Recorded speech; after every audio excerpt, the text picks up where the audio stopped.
This video contains flashing images.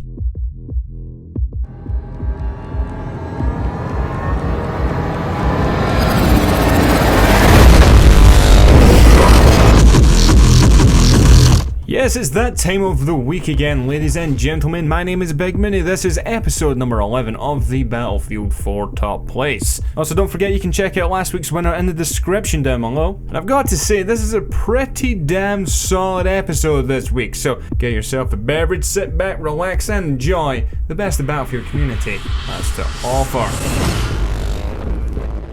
Our first clip up this week comes from Savage. He's playing on Zavod 311, flying around in his helicopter. I think it's a Z11 helicopter, giving chase to the enemy Little Bird when he notices these pesky little bastards all just scurrying around on that roof. I despise it when people do this on Zavod 311, and he swoops down and just knocks down everyone with the chopper. I think he got himself a quad that time there, and he just finishes off that last straggler there with the cannons. And, well, as we turn around again, there's no one actually left on that roof, I don't think, because he's just crushed everyone, so we're moving away from whatever the fuck is trying to lock onto us. And we notice there's another couple of guys on this roof. As we take one of them down, this guy misses the roof completely, and, well, he almost gets absolutely annihilated, but somehow scurries off. But yeah, overall, pretty awesome. Our second clip up today comes from Shocking Gaming, and he's playing on Henan Resort, playing some TDM, I think, and he's using a UMP-45. This gun is pretty damn awesome, I've found, whenever I've been playing. And he takes down his first victim there, pretty sharpish, before moving on to see what else we can take down. Makes this guy perform some sort of ballerina jump off of that cliff there, right onto his back, and then takes down that guy off in the distance before we move down onto this beach, filling this guy full of holes. After we clear up the beach, we turn our attention to this guy lying in the grass, and then we just brutally stab him right in his throat. I've got to say though about Shocking Game, he sends in stuff all the time, so you may have noticed, but his target acquisition is great. Situational awareness, he knows exactly what's going on around him, and he prioritizes his targets really well all the time. As you can see, just here, just raining down death on these enemies over there with his V40 minis, getting himself 3 kills for 3 grenades, or possibly, not just 3, then the fourth one there was the UMP-45 kill. And moving back up again, we take down, yeah, just about that guy there. Somehow we managed to take him down there with that. I don't know if he's just on low health or if it's just Battlefield being Battlefield and just one-shot killing everyone. We skipped forward by about 30 seconds or so as that guy just rains out of the sky. I never even noticed him until right there. I love it in this game when you just unexpectedly send people into the stratosphere. But as we come down the stairs, another couple of guys get taken down pretty quickly there with the UMP-45. One guy trying to escape, does not manage it, but that's an awesome clip. Next up here we have Mr. Asian Ponrun, or Poner, I think it's supposed to say, but we see a guy and then random collateral. Yeah, just a quad bait out of nowhere, the replay just here, and he just ends up taking both of them out. For number 4 here we have SOG Rare Glue. So he's playing on Paracel Storm, he's in his jets, and you can tell throughout this clip just here that jets is what this guy does well as he swoops down from really, really high up. He takes down an enemy boat just there before moving on to a second boat. Doesn't quite manage to do all the damage on that because it was quite late that he turned his attention to that. And as you can actually see with the scoreboard just there, he's already on an 8 kill streak, so I don't know how long it's taken him to get up to this point before the clip even begins, but he's already on a streak. But yeah, this guy, every time he swoops down upon an enemy, he puts an end to them pretty damn sharpish, as this guy found out just there. I'd love to have this guy on my team. I mean, the air-to-ground support that he's providing just here is really, really good. As you can see, anytime he actually acquires a target, that time just there, I think the ground troops actually took care of whatever that was. Anytime he acquires a target, he takes it out, as he's just been proven just there. It's just usually whenever I'm playing Battlefield, the person that's piloting the jet in my team doesn't really know what he's doing, and then just ends up using the jet as a taxi or just kamikazing it into someone's face. That's just usually the level of player that I end up getting left with. But in this clip just here, man, honestly, man, just the support that he's given to his ground troops is phenomenal. Anytime he swoops down, he takes care of his target. And again, we're actually still keeping our eye on the sky also, taking down any enemy jets that may endanger our jet. So Again, great awareness. He knows exactly where the enemy jet and aircraft and threats are, and at the same time he knows exactly where the enemy boats are. So he's taken down about, what, like 6 boats, something like that so far, and he sees his next boat just here, just floating about, just totally defenseless. It tries its best to put up a fight just there, but he just takes it down so swiftly. For his final target just here, there's a guy just floating around in the sea. He gets a bit too cocky and ends up running the guy over. Yeah, that's one way to take down your target, but that was an amazing clip. Whole bunch of kills. For our 5th clip of the day, we've got Ura, and he's playing on Operation Locker. Sooner or later, you're gonna get an Operation Locker clip. That's pretty much guaranteed on the Battlefield Top Place. But we're rolling here with the M416 with a silencer on there, so expect some fucking covert operations to be going on in this clip just here.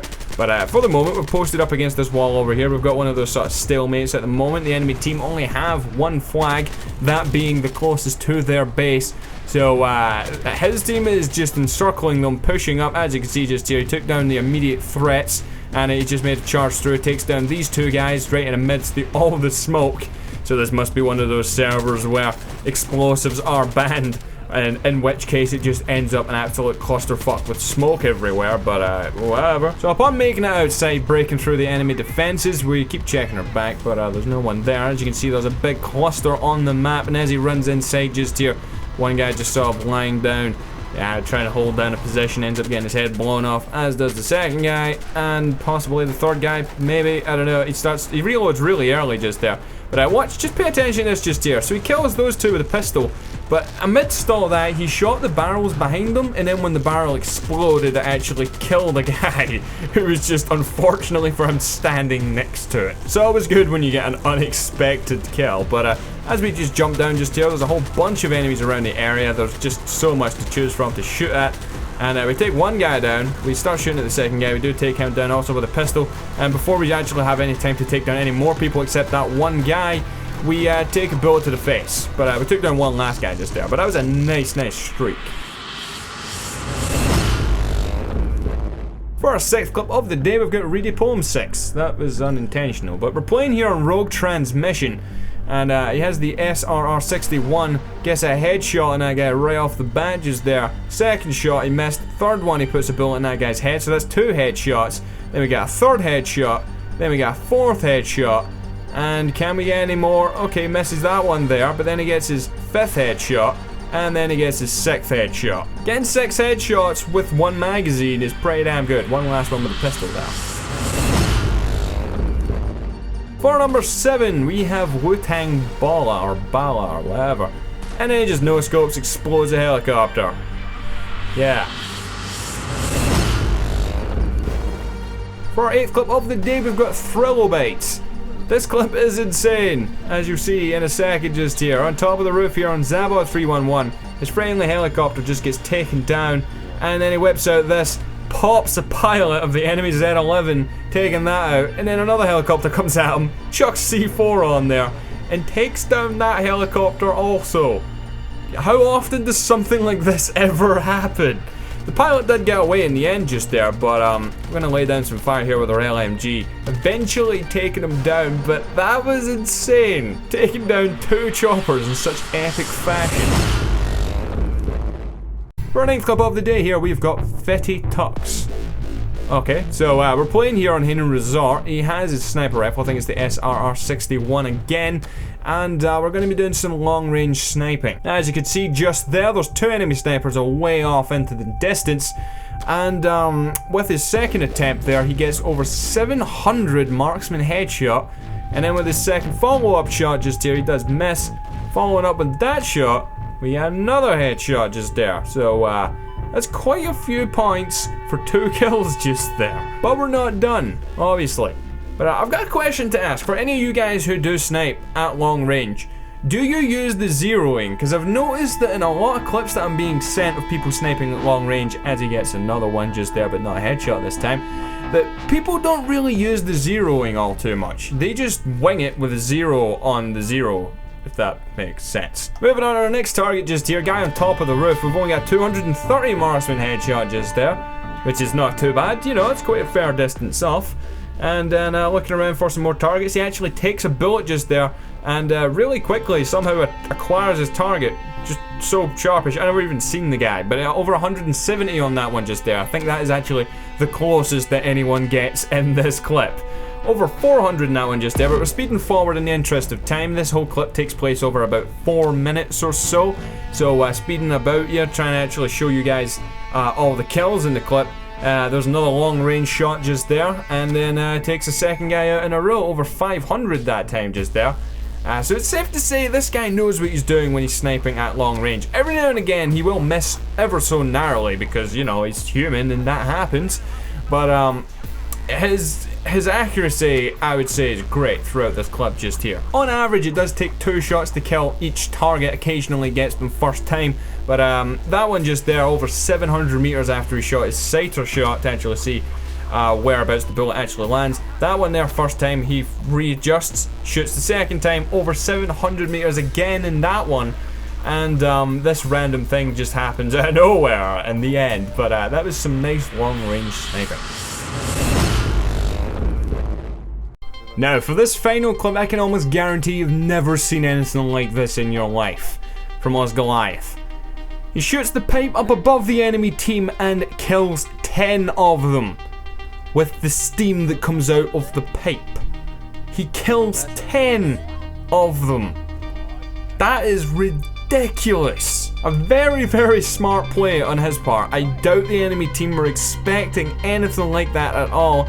And down to his actions, his team actually pushed through the enemy defensive line and really, really do pen them back into their spawn just here. And all thanks to Osgoliath for killing like half the enemy team in one action. I mean, that is the main part of this clip, that one action just there. But he does go on to get himself a bunch of other kills to sort of pad out the clip a little bit. As you can see, they've moved up to actually just, I mean, the enemy team are all penned back. They cannot get out of there now, just because of how quickly they all died. So it just left the battlefield pretty much open to take for his team. And we put one guy down there through the doorway, we get a second one, and then possibly another bunch of them there. Nice multi-kill on a bunch of them down the corridor just there. It does get revived, but let's have one last look at this clip. That is, I've never seen anything like that before. I'm speechless. That is awesome. But I hope you guys have enjoyed this week's Battlefield 4 top plays. If you did, hit that like button down below. Help support the show. If you're new to the show, I urge you to subscribe to my YouTube channel. But I will see you guys later. Goodbye.